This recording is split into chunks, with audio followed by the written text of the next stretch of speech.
what's good? It's your boy Christian and welcome to or back to my channel. For today's video, I'm going to be giving you guys the story time about my first racist encounter. Before I begin, I want to add a small disclaimer that because I want to keep my story times a certain time limit, I'm only going to be telling you guys that major T that happened with me and this person alone. But if you guys want to know the full timeline of events that kind of led up to this, let me know and I'll see if my friends want to come in and share their experiences with this person as well. But now let's get on to the story. So basically, my best friend Sparkle and her roommate at the time, A, started having little roommate issues, as any roommates would. But where most roommates would get annoyed with each other, A started getting really controlling and manipulative and really tried to exploit that out of Sparkle. And Sparkle's just a natural caring person. Like, she's just very go with the flow. But at the time, like, she used to be really, really go with the flow, and she was very susceptible to that kind of stuff. I think that's how you say it. Susceptible or something like that. Sorry, I can't really talk. But, yeah. So, at the time, she was very easily manipulated. And A thought that because she could do it with Sparkle, she thought she could do it with everybody. Now, sweetheart, you're not going to do that with me. So, on this particular night, our friends from out of town came. And one of the friends from out of town just so happened to be Sparkle's now ex-boyfriend, but boyfriend at the time. And also Sparkle's best friend from back home, and our other friend who was her boyfriend's friend.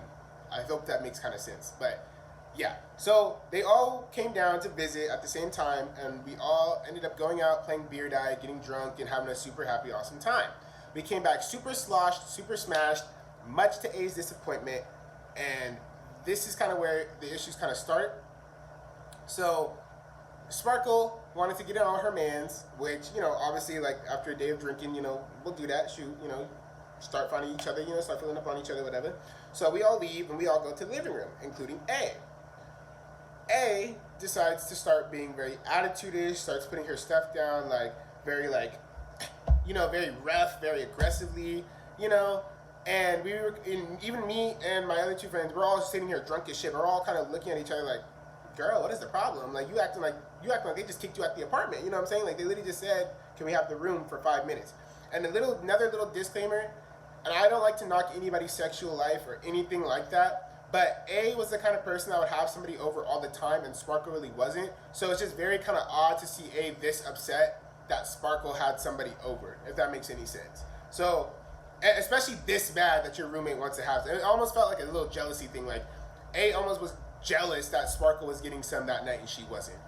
And so that upsetness started to rub off on me. So I saw my two friends on the couch. They had been hitting it off the entire time. And so me being drunk, I thought they were trying to, you know, do whatever. So I motioned to A. I point to them and I motioned to A. I said, hey. And I meant it was like a and it was supposed to be like, do you want me to ask them if they want to go to my apartment or whatever, or you know, so that way they weren't just sitting here on the couch doing whatever, you know, in front of A, because I know A wanted to get some rest. A mistook my gesture and snapped, like popped off. I think I just spit just now. I was like, yeah, that was gross. But she snapped and she was like, oh, I'm not leaving. I said, okay, sis, nobody said you had to. And I guess she had been drinking that night too, but obviously, like I said, I had been drinking like practically the entire day, so I didn't really, you know, I couldn't really, my people reading skills as a Virgo weren't really fully there. But I could tell something was up because of the way she was just, you know, aggressively putting her stuff down, having to sit in the living room. So she goes, oh, I'm not leaving. I said, okay, sis, I never said you had to. And she said, everybody's always just trying to kick me out of my apartment, and it's so fucking frustrating. And I'm like, first of all, don't scream at me. I don't like being screamed at, especially when I didn't do anything wrong.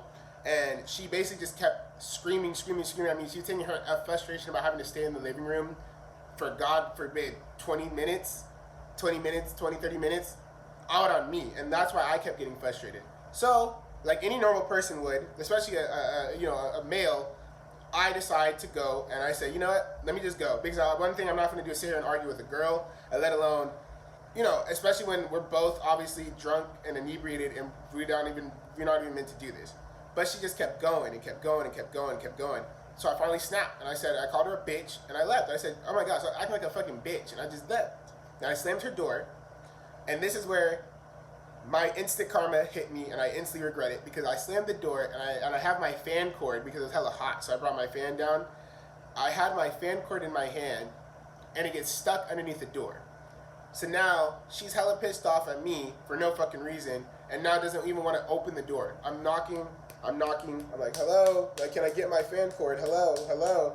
She's like, I'm not opening the door. I'm not opening the door. I said, girl, give me my fan cord so I can go. Like, if you want me to be out of your hair so bad, give me my cord to my fan so I can dip.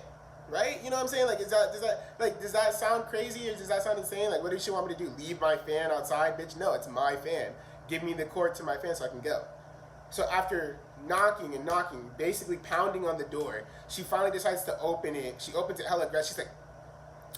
She's like, she decides to take her dirty ass foot. Mind y'all. When I say her foot was dirty, like, think of my hand with a big ass dirt imprint, but her foot. She decides to take her toes, especially, and kicks the fan cord out and says, the next time you slam my door and call me a bitch, I'm calling the cops.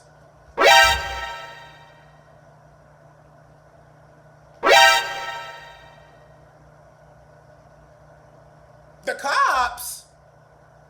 Really? And I honestly, when the minute she said cops, I lost it. That just really pissed me off, because that just showed me her true colors. And I said, bitch, shut the fuck up. That's why I hope your fucking pussy burn. And like I said, I don't like to knock anybody's sexual thing, but I felt disrespected at the time, and so I wanted to say something disrespectful back, and so that's what I said. The next day passes, however, and tomorrow comes. I said the next day passes, tomorrow comes, whatever. But I'm getting texts, I'm getting questions asked from my friends, like, hey, what's this post about? It's a Finsta post written by A that states, I'm so fucking frustrated and I'm so fucking upset. I'm constantly being kicked out of my apartment by my freaking roommate and her boyfriend. And then on top of that, a guy who I consider my friend decides to spaz at me and calls me a bitch and starts pounding on my door. And he's a big black guy, and I thought he was gonna break the door down and hurt me. What? When I tell y'all I couldn't do anything but laugh, because it was such a far-fetched story. Like, it could have been nothing farther from the truth. Yes, I was pounding on the door, but because you said you weren't gonna open it and give me my fan cord back. You know what I'm saying? So I could already tell what she was trying to do with this post. She was trying to make me seem like I was some aggressive person, when in actuality, she snapped on me first. She spazzed on everybody else first. She was the one with the problem and the attitude, and decided to take it there by, just yapping. You know what I'm saying? I removed myself from the situation. And yeah, I did do some things that I considered were wrong. Calling her a bitch was wrong. And, slamming the door, doing whatever was wrong. Yeah. But for her to sit there and try to make it sound like I was... First of all, if you see the doors at the dorm that I used to stay at, they're literally those doors where you need like a little key fob to get into. So there's no way anybody can break the door down. And not even the police with a battering ram, I think, could even break the shit down. Like, that shit's like a metal titanium door with wires going through it, so that way the little key fob could work. There's no way my 6'4", didn't even have any muscle tone at the time, ass was breaking down that door. So the simple fact that she really tried to make that sound like a thing was just so far-fetched, and was just so odd, was just had me in awe. But yeah, so she made that Finsta post, and honestly, like, I didn't really think much of it, and neither did my friends, and that's why I'm so glad my character speaks for itself, because all of my friends were like, I don't believe you would do some shit like that. Like, you've never given the impression that you would be somebody that would hurt somebody, or that would even do something like that. And they're right. I mean, hell, I talk a big game, I may talk my shit, I may, do whatever, I may yap or whatever, but at the end of the day, like, I don't believe in putting my hands on people anymore, because it just never solved the issues for me. I always was the one that would put my hands on people, and I was the one that was getting hurt more by getting in trouble more, or, getting an ass whooping, and I wasn't trying to do that. So, especially let alone now, when I know for a fact if I put my hands on anybody, let them be male or female, I'm going to jail instantly. So I never would even think to even raise my hand at anybody at this point in age, you know what I'm saying? But yeah, that's pretty much the end of the story. Obviously I don't talk to the bitch anymore, and neither does Sparkle, and honestly neither do any of my friends anymore. Not just because we came to find out she was a Trump supporter, so that explains a lot about the post that she made. But yeah, moral of the story, be careful who you call your friends, especially people who tell you, especially people who are going to sit there and try to call the cops on you over a simple disagreement, a simple spout. You know what I'm saying? Like, I don't know. It still shocks me to this day at the simple fact that me slamming the door and calling her a bitch warranted a police call. But I think what's more shocking was the post saying that I really threatened to, like, you know, that I would even threaten to do something like that to her. Like, that's just what was so shocking to me. But yeah, that's it for my story today, y'all. If you guys want to know the full tea and like the other stuff that happened too, that also kind of led to this kind of, you know, spout between Sparkle and A, because I'm also kind of involved in some of those ones too. Let me know, and I'll see if Sparkle and my other friends want to, you know, get involved and want to give their sides of the story. But until then, like, comment, subscribe, share with your friends, and I'll see you guys in the next video. Peace.